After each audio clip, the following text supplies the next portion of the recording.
What's good, YouTube? We're bringing you a series talking about important changes for NBA 2K22.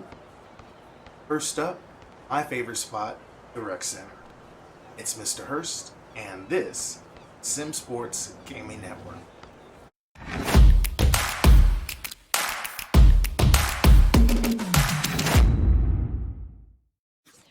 Welcome to Sim Sports Gaming Network, your place for simulation gameplay, breakdowns, and more. Thanks for tuning in.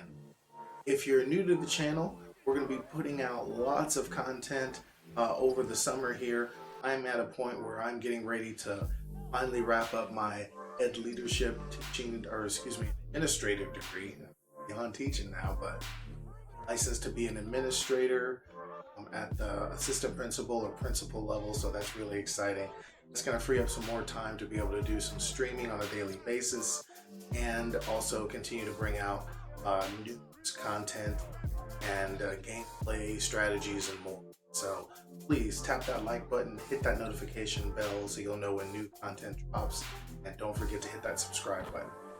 And so we're going to be talking about important changes for NBA 2K22, specifically in the Rec Center. And so without further ado, let's get into it.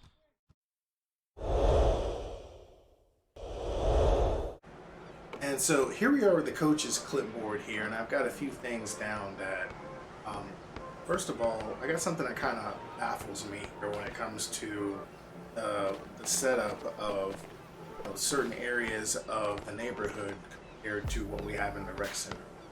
Take a look at the park. Look at what we have here. We've got multiple courts, 2s and 3s. It's an open neighborhood, and anybody can kind of run wherever they want to run to, go to an open court, squad up, play with, a couple of people, or just jump on a court with randoms and be able to play that way. Let's check out Ante Up. Go into Ante Up, what do you see? Same thing. You've got multiple courts going. Got a bunch of people running around, choosing to get into whatever wager match that suits their VC budget. But regardless, you've got multiple courts, multiple people going wherever they'd like to go and to get that done. But yet, when we jump into the Rec Center, it's literally everybody jumps into the same outer area. If you're on next gen, on current gen, you don't even get that. Just go inside, and then if you're playing with randoms, what you get is what you get, and everybody jumps in and you're only playing on one court. So my first thing is, cosmetically, I think it would be super awesome to set up that Rec Center court the same way you've got Ante Up set up, the same way that you've got the park neighborhood set up for those games. Why is the Rec Center the only one that's different? You can easily set that up the same way. People can go into the Rec Center, into the court area. They can choose to jump in a game with squad. They can choose to jump in a game with random. And you can completely have the same format set up. And like I just said, I think cosmetically that would be pleasing. I think that would be a huge leap forward for people who enjoy playing in the Rec Center.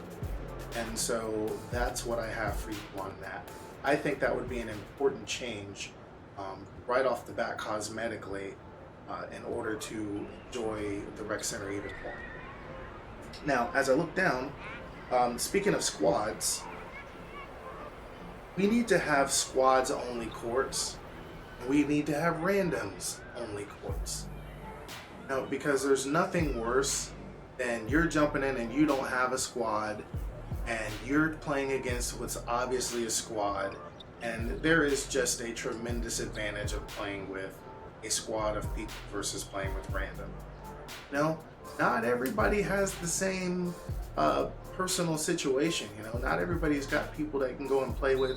Now, granted, we've got a lot of awesome communities out there, such as the one I'm a part of, All City Community, and through his Discord, I was able to find people to play with. And we can't assume that everybody's on that tip. Maybe some people just want to get in and get with some people and try and develop some chemistry on the court as they're playing without necessarily have to communicate with people. you shouldn't punish people for that.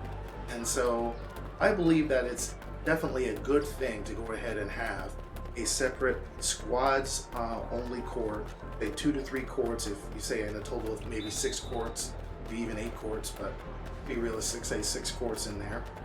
And you have a couple of random only court. And then in addition to that, how awesome would it be to, the community has kind of decided themselves that we've got like our 92 and under gameplay, and then we've got our 93 and above. And 93 and above, generally you're looking at people, playing more sweaty kind of stuff versus the 92 and under.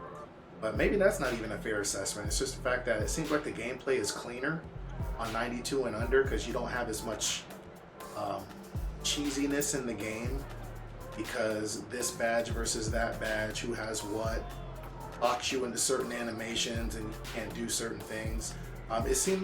It definitely happens in both 93 and above and 92 and under, but it seems to happen less in 92 and under. So depending on how people are wanting to play, I think it would be a good idea to have that separated out as well. So you got your 90, maybe one 92 and under court, or maybe one 93 and above court. That can happen for both randoms and squad play only. I think that's an important change that could happen. That could really elevate play and the sense of community within the rec center. Now, something that I noticed at the beginning of every game is you get a chance to see what people are averaging for their points, their assists, and their rebounds. And there used to be a thing for turnovers as well, but that's always blank, and I'm guessing they just took that out of the game. But I thought of something that would be even better. Part of the toxicity of our community is people boasting greatly about their win percentage. And we all know win percentage doesn't mean anything in the community. Why? Because people quit out of games. They dashboard. They're getting jacked and they just dashboard out, and it doesn't count as a loss against them. Or whatever other means of working around taking an L because the game's not going your way and you want to look good. And so wouldn't it be something if, like in the old, I think it was an old Call of Duty, or maybe an old, maybe even old Halo or whatnot, way back in the day, you used to be able to see people's disconnect percentage. And if you were on a squad with someone that disconnected, like I remember being in games where people had 60% disconnect, like just quitting out of games all the time. And then these are the same kind of people who are boasting about that. They've got the more amount of dubs and whatnot. It just doesn't make any sense to me. And so wouldn't it be awesome to be able to see people's quit percentage or disconnect percentage or whatever you would want to call it in that fourth slot there? And so that would give people the opportunity to say, I don't think I'm going to play with you because you've got that percentage. And so, I don't know what the logistics would be for working that out, because right now, currently, if you were to see that in the rec center, like you would already be waiting to be in a game. So you could, you would basically have to dashboard out in order for that to work. So, these devs out there, they've got plenty of know-how on how to work these details out to make sure that people could look at those things as they get into the game and people could drop out. And that would do a lot towards getting people to stop quitting, and then on top of that, boasting about the fact that they have a high win percentage when good and well they quit out all the time. So that, I think, would be an important change for NBA 2K22. And so those are just a few things. There's lots of other things too that we could probably include that would make play in the rec center be a lot more pleasing and a lot more enjoyable experience for players. And so if you've got any suggestions on what might make playing in the rec center even more enjoyable, whether it be cosmetic or some of the gameplay or how to format games and whatnot, or percentages or whatnot you would like to see, go ahead and drop a comment down in the comment section below. Remember, positive vibes only. And with that, I guess we're just going to wrap this up. As always, remember, love God, love people. Peace.